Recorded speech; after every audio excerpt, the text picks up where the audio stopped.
Welcome to the Common House Podcast, a show that talks about marketing, advertising, and the creative that drives business success in the Southeast. Today, I'm here with my friend Tripp Douglas. Tripp, thanks so much for being with me today. Yeah, glad to be here. Yeah, Tripp, we've been friends for a long time. I've interviewed you. I've edited your interviews, and so we've had a lot of experiences together over the years. It's been a lot of fun. Thank you for being on the show today. Always happy to. Yeah, man. I know you have a lot of wealth to share, and we're excited to dive in that. Before we do, tell everybody a little bit about what you do and your studio. So I'm the owner of Crema Design Studio, and we are a small design and marketing agency located in Ridgeland. We have 7 people. We do social media marketing. We do website design, logos, just all manner of print design, packaging, pretty much anything visual you can think of, we design it. So I have a couple of full-time web designers, graphic designers, and we do work for everybody from small mom and pop shops that just need a logo for their very first, startup business to, some of our clients we've grown with them, and we have restaurant clients that have 8 to 10 locations across Mississippi and are growing and hoping to go nationwide. So, so we do everything from the small to the large. Yeah, very cool, man. And I've gotten to see your journey because I don't know if you remember this, but when we were buying our first house, you were a freelancer at the time, and we came and looked at your house, and I vividly remember your home office. I think at the time you were one of the only people I knew who were using Macs, and I was like, this dude's really cool. He's like super hip. And so I've seen you grow from freelancer to where you are today. Tell our listeners a little bit about that journey. Yeah, when I was in college, I always liked working alone. I don't know. I'm just one of those, I guess, introverts that they say you can tell the difference between an introvert or an extrovert. That an introvert gets energy from being alone, and an extrovert gets energy from being around other people. So I would often be exhausted when I was around other people, and I just wanted to work by myself. And so that was my dream coming out of college, was just to one day be a freelance graphic designer. Well, the way things lined up with some work I started doing in college, there was enough steady work right out of the gate that I was basically doing a part-time for a printing company, and the rest of the time I could work from home. And so I was able to achieve that right out of college. And so I thought, wow, this is it. I've made it. I've arrived. I had that home office you talked about, had it just like I wanted. And it was really fun for a while, but then I just started kind of getting this unsettledness, after a pretty short time, a year and a half, 2 years. And so the first thing I did was I started another business. I had an entrepreneurial desire to open a coffee house. And which I feel like we need to do the aside that at the time you did not drink coffee. I did not drink coffee. Yes, it was like I said, I wanted to open some type of business, and we landed on the idea of a coffee shop for other reasons. Yeah. But we did a lot of research and traveled all over the Southeast, touring coffee shops.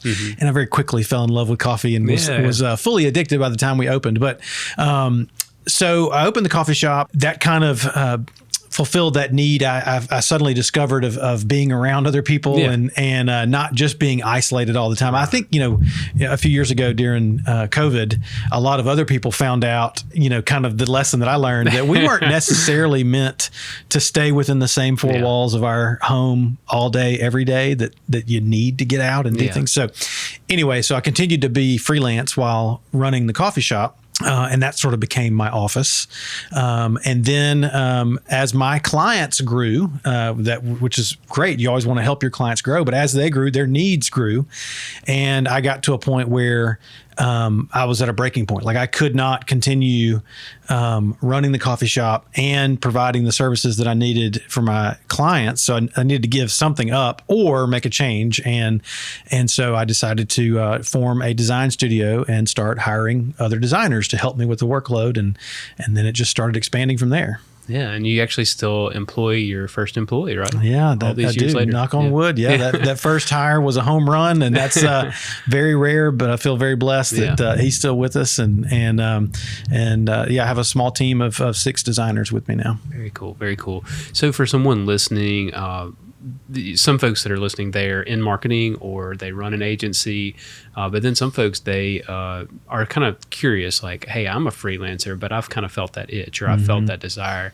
How do you know when it's time to make that jump to business owner from freelancer? Because there is a very big difference. Yeah, there's a very big difference. And every situation is probably different. So I don't think there's a blanket answer of how but I know in my case, it was just the fact making some hard decisions that, I could not meet the needs of my clients and do these other things that I was committed to without having some help. And then, and of course, at the end of the day, you also want to grow. And at some point you come to the mathematical limit of what you can produce. I have no more hours in the day. That's right. Yeah. And if you want to grow your salary, if you want to grow your family, you either, have to jack your rates way up, which that really wasn't an option for me. Or you have to multiply yourself. And so that was kind of, I feel like that's the decision that most people come to is when you know that you can't grow without help. And of course we all, that's a lesson I think for every business owner is that, we all have a vision of how we want things, but at some point there's a limit to what you can do in a day and you've got to have some help. Yeah. And I know for me, on the Common House side of what we do, Tommy and I together, being able to complement each other's weaknesses, like that's a part of growing a business too that you really benefit from. You're not everything doesn't rest on your strengths and weaknesses. I am curious, you said that wasn't an option for you to raise prices. Why is that? Well, I was still a relatively young designer, and I was, freelance independent designer. So there's really a cap to how much you can, command. You don't, walk into some client and you're just a guy and you say, well, I want to charge $500 an hour, and they'd laugh you out of the room unless you've done something big and have a certain, notoriety. You're just, you're not going to be able to get that kind of rate. Yeah. So I know one of the challenges I've encountered is as a creative, it's hard to manage other creatives because one, I think you see like, I've been there. I know what you're really thinking when I ask you to do that, or when we corrected this revision for the third time. But then there are also challenges of like just growing as a leader. Like how do you move from I'm a creative to I'm a manager and a creative? So give me some advice there, and our listeners there, like how can they be better managers and still stay creative? Yeah. Or have you given up? Are you no longer creative? No. I do find myself sometimes burdened with, doing the day-to-day running of the business and the financials and the proposals and the client interfacing. Sometimes when too much time has gone by since I've designed something, I've got to just like, instead of delegating a project, I'm like, I'm going to take this one for myself. I need to design something. Right. So I still have to do that. But it's definitely been a process for me. It's not, as I started out, I was an introvert and wanted to work alone. And now I manage a team of people and they're very creative and they're very opinionated. And, it has not been a smooth A to B transition, it's very much been a learning curve. And I think one of the biggest lessons I've learned for managing creatives is that every creative person who's talented, we have opinions. We have design opinions about how something should look. We have preferences. We have certain styles and things that we like. And you have to be able to separate what is your preference versus what is actually good design. And I come to look at design projects as, they're sort of each design project is a problem that needs to be solved. There's a communication problem. The client is trying to say something, and we have to figure out a way to communicate that effectively. And I think a big lesson is realizing that it's not like simple math. There's not just one solution. There are a lot of different solutions. And so that became a point of emphasis for me to check myself and say, before I provide feedback to this designer or tell them to change it, am I changing it because it's not effective for the client, or is it just not the way I would have done it? And as I struggled through that, and it was not an easy thing. It feels very foreign to do that because you as a creative, you've sort of made your career on your hunch, your instinct, your design, so you're used to just going with that. And then when somebody presents something that's totally different than you would have done it, the knee-jerk reaction is like, nope, that's wrong. That's not how I would have done it, And And it's a great way to lose employees really quickly. Yeah, and earlier when we were talking about hiring people, I think I may have said you need to multiply yourself, but that's really, and that's the way some people look at it, like creating clones of yourself. Yeah. But that's actually not a really good recipe for success, at least with creatives. I've tried to find people that think really differently than me and design differently than me. It's as long as they still have talent and they're good at it, but that way we can attack problems from different angles and come up with, outside the box solutions. And so that's been, the biggest thing is looking at something and realizing, that's not the way I would have solved it, but that's a solution. Yeah. Well, we'll go with that. Yeah. Are there any quick tools that you have in your toolkit as a manager of like, hey, I always do this when I'm giving a hard critique or when I'm, telling somebody they need to revise it? How do you go about that? So it seems like kind of a cliche or trite to say lead with the positive, but that is, it's so important because sometimes a design will be given to me and the first thing I notice is something that's wrong, or maybe they misunderstood the assignment. And so the headline is all wrong, right? And so it's very easy to be presented with, here's this thing that I worked 5 hours on. And your first reaction is, well, that's wrong, Yeah. And of course that's so demoralizing, to be on the other end of that. And so, if we actually do a lot of communication even within our office over Slack. So, it's not in real-time conversation. It's like they send me something and then I have a moment to process it. Which is probably a good buffer. Yeah, it's good because you don't have to you can sort of process what my initial reaction is and think, okay, here's what's going to be wrong, but let's look at all the things that are right and say, I love the way you did this, this, and this. That was outside the box. That was great.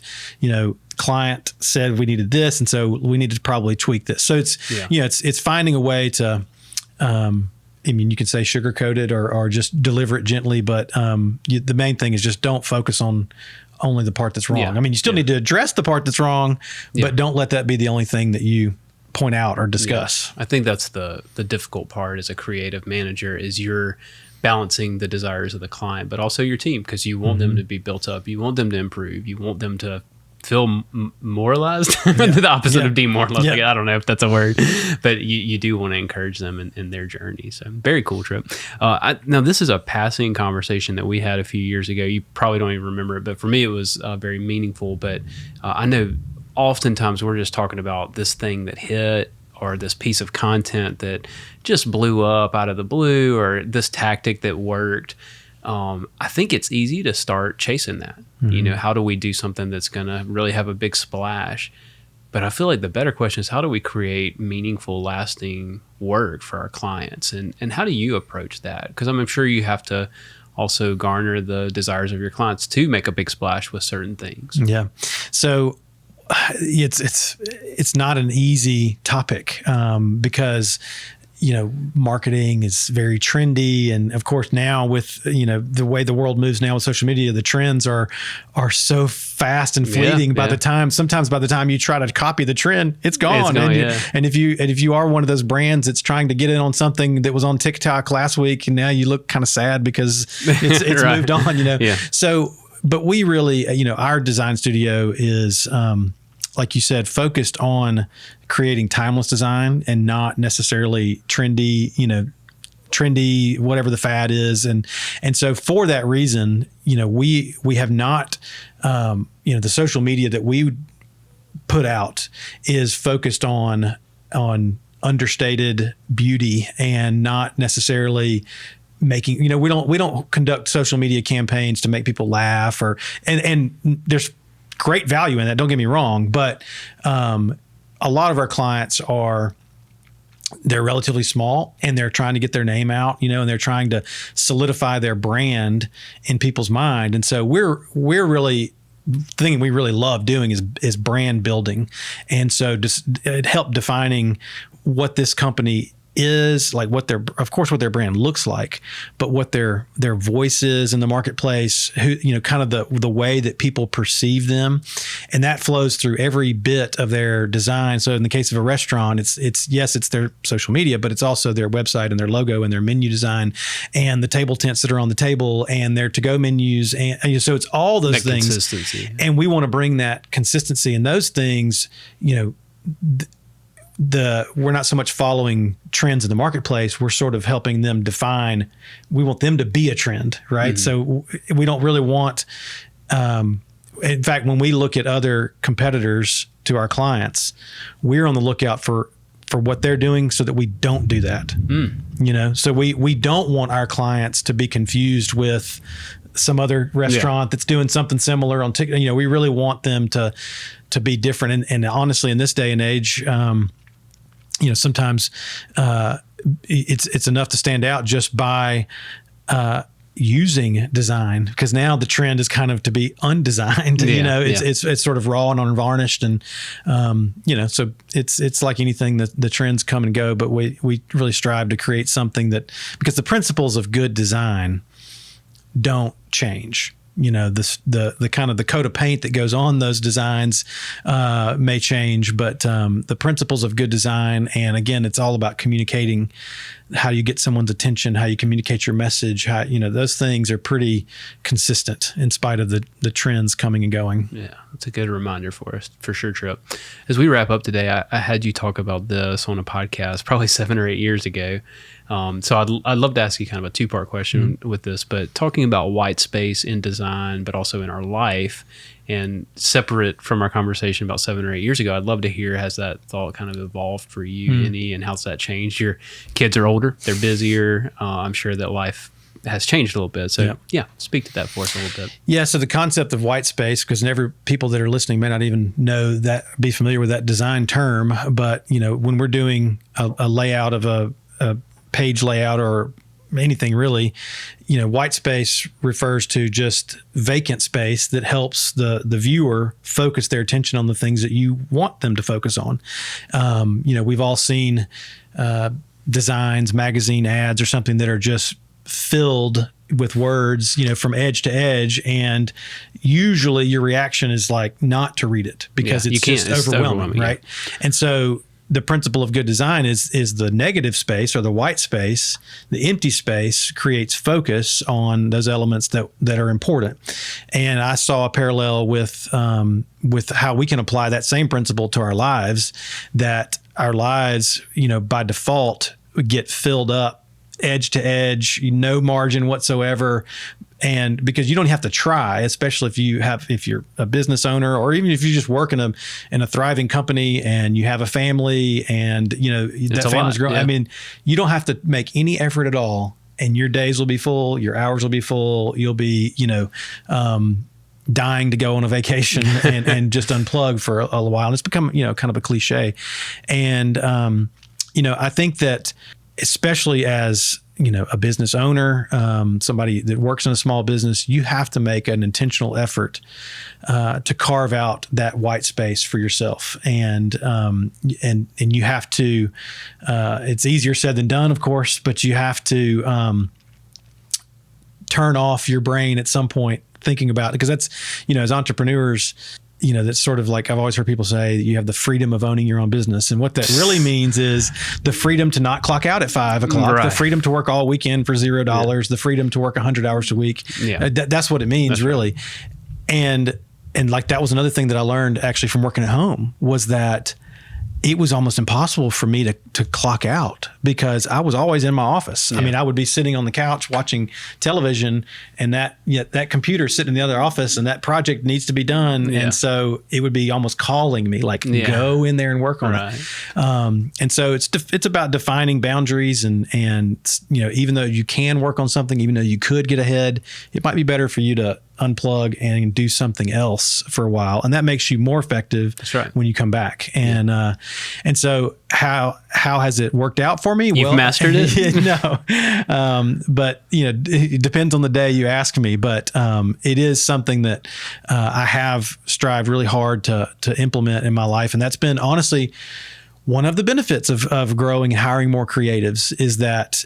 And one of the things I try to instill in them is, like, they're able to, we're able to share the workload and have clearly defined, roles and times and things like that you just don't get when you're a freelance. And so that's kind of one of the principles of our studio, is that, they're not, unless there's some crazy emergency, they're not called in to work late. They're not, they don't have crazy hours. They have predictable hours that we're gonna do what we can in this time period, and then we're gonna turn it off and come back tomorrow. You know, and so yeah, it's been, you know, like I said, like you said, my kids are about to be 18 years old, and we're looking at colleges, and it's a super, super busy time of life, but, you know, it's not impossible to do. I mean, that's the thing. You just have to, the bottom line sometimes is just saying no to things. Yeah. And that's hard for people to do. People, you know, may be really good things. They may be, and so maybe saying no to clients. I mean, it's saying no to opportunities or things that you're asked to serve in, or you know, there's, like I said, things come out of the woodworks that demand your attention, and I've had to learn to politely decline. That, you know, you just can't say yes to everything, and creating that white space makes me, I think, better. It helps you focus on the things you really want to focus on. Yep. Yeah, for sure. And then there's the practical side. As a creative, when you leave a project, oftentimes you're like, oh, that's where it needs to go, or you have that big idea. That's right. Yeah.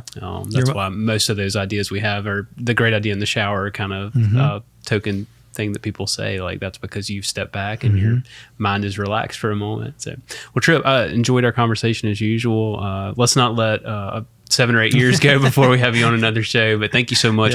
For people listening who would like to reach out or learn more about your studio, please tell them how to do that. Yeah, so we're on Instagram, and you can find us on our website, Crema Design Studio. That's CREMA.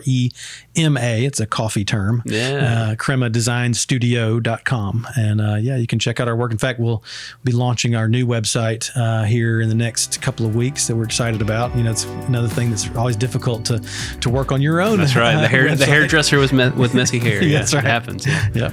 Awesome. Well, Tripp, thanks for your time, and thank you guys so much for watching.